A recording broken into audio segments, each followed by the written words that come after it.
I'm not, but he loves me for me and that authentic me. And I mean, we're going to be celebrating our 2 years here soon.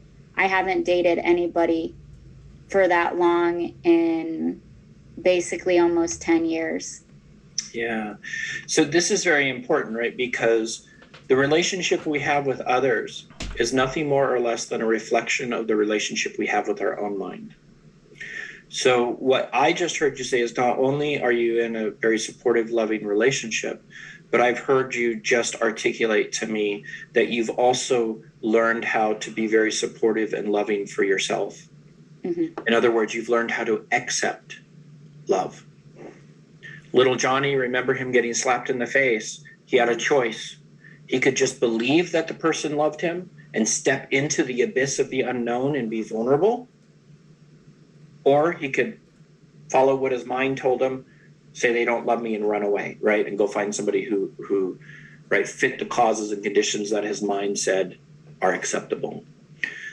And in the traumatized mind, this is one thing that we have to remember, right? The traumatized mind, well, the mind, right, itself, it does what it knows. And the traumatized mind does what it knows, not what it necessarily needs. Mm. Right? And so the traumatized mind thinks buttoning it up, holding everything in, holding our head down, taking the abuse is what we need to do to survive. Right? So we grow up, and it is what we needed to do in that situation when we were younger to survive because the adult self wasn't there. Right? But we grow up and the mind continues to project hypotheses based off of what it's known helped us survive in the past. But there's a difference now because now the adult you's here. You have power you didn't have then. Mm-hmm. And so now because your mind says, oh, react in this way, don't take the medications or do this or don't do that, right? All of this harsh reactivity, right? It's up to us to say, wait a minute, right? To notice that tightness and to say, let's step back here and review and make a different choice. Mm-hmm. Let's step into the abyss of the unknown and allow ourselves to be vulnerable. And when we do that, we're going to feel fear because, right, we're going to feel shame, anger, pain. We're going to feel all of those feelings. And we're going to have to learn how to be present with them so that we then can also embrace the emotion of love. Mm. In my book, Awakening, I talk about how the emotion of love is like the color black. It is a mixture of all of the other emotions, right? Because in order to truly love yourself or love another, you're going to need to be present with the feelings of shame. You're going to need to be present with the feelings of guilt, anger, fear, pain, all of these emotions. And you're going to need to be able to be present with them in as non-reactive way as you possibly can, which is the direct opposite of what the ether you grew up in taught you, because there was reactivity to emotions everywhere in the ether. That's what prompted the abuse. Yeah, of course. Oh my gosh. I just think of, all of my classmates, like if you spoke to them from DeVry, in high school, my friends, no one would have ever known what went on at home, that I was abused. I always think like, oh, I wouldn't be a good actress. I'm not a good liar, and I really am not to present day, but in the past, I guess what I'm trying to say is, yeah, I was abused, but I also became the abuser. And I think that it's important for that to be said because, I was a past victim, but I also saw the other side of the coin, and that's a very dark side, and that was never me. And people know that, but I apologize to the people that I've hurt, and I hope that going forward, regardless of the abuse, that they know I love them and I cared about them. But I think once they had met my mother or they'd heard my life stories or experiences, they understood. And they understood that I was hurt. I did want to say what's really cool about Eric and I's relationship is one thing we've done really well is like when we're speaking and we interrupt each other, we apologize about that.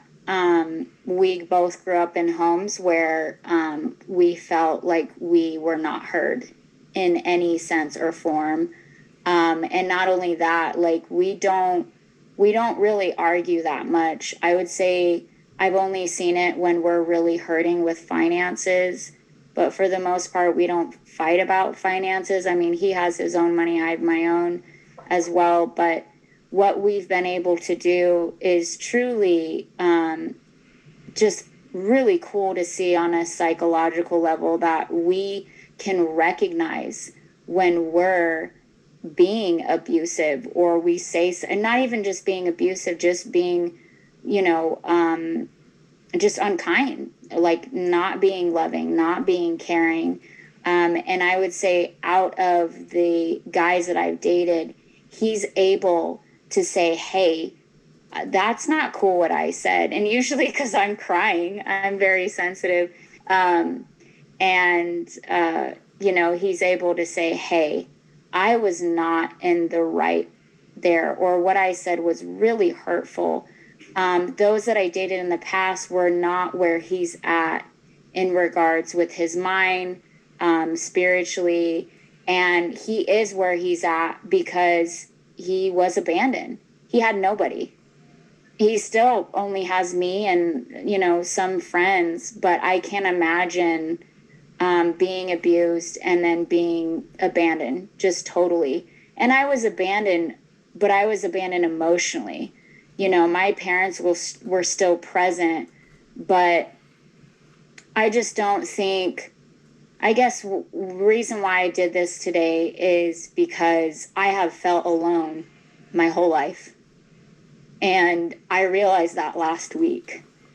And I still feel that. But I know that I'm loved.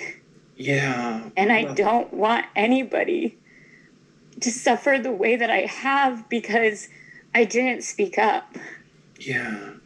I think then what we want to do, and forgive me because we're right up against Oh, yeah, you're fine. But what we want to do, right, is then fully embrace the part of ourselves that we feel has been left alone and offer it the loving compassion that that part of ourselves didn't receive, right? There's a wonderful saying, and it is, hurt people, healed people, heal people. No one's ever fully healed. So guess what? We're going to hurt people. And that doesn't make it necessarily like, oh, well, no, of course not, right? But the goal there is to know when we do, right? And take ownership and then move forward. We as people who have been traumatized believe taking ownership means whipping ourselves and saying, look at how terrible I am. That's not taking responsibility. That's just wounding your back and making your couch bloody. Taking responsibility is standing up from the couch and saying, you know what? I'm not sure how I allowed this to happen, but I'm going to do everything I can to learn how it happened, to make sure that it never happens again, i.e. I'm going to be mindful. Mm-hmm. Thank you so much for allowing me to see your courage. Seriously. It takes courage to get up when you've experienced that kind of trauma.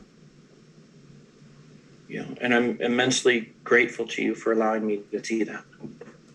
Thank you. Thank you. Thank you, Venerable. I'm so sorry I have to go. I have another appointment that I have to do. Sure. Thank you so much for lending your time, and we'll coordinate with you for the next session. Yeah. Oh, okay. Thank you so much. Bye-bye. Take good care. Be gentle with yourselves. Yeah.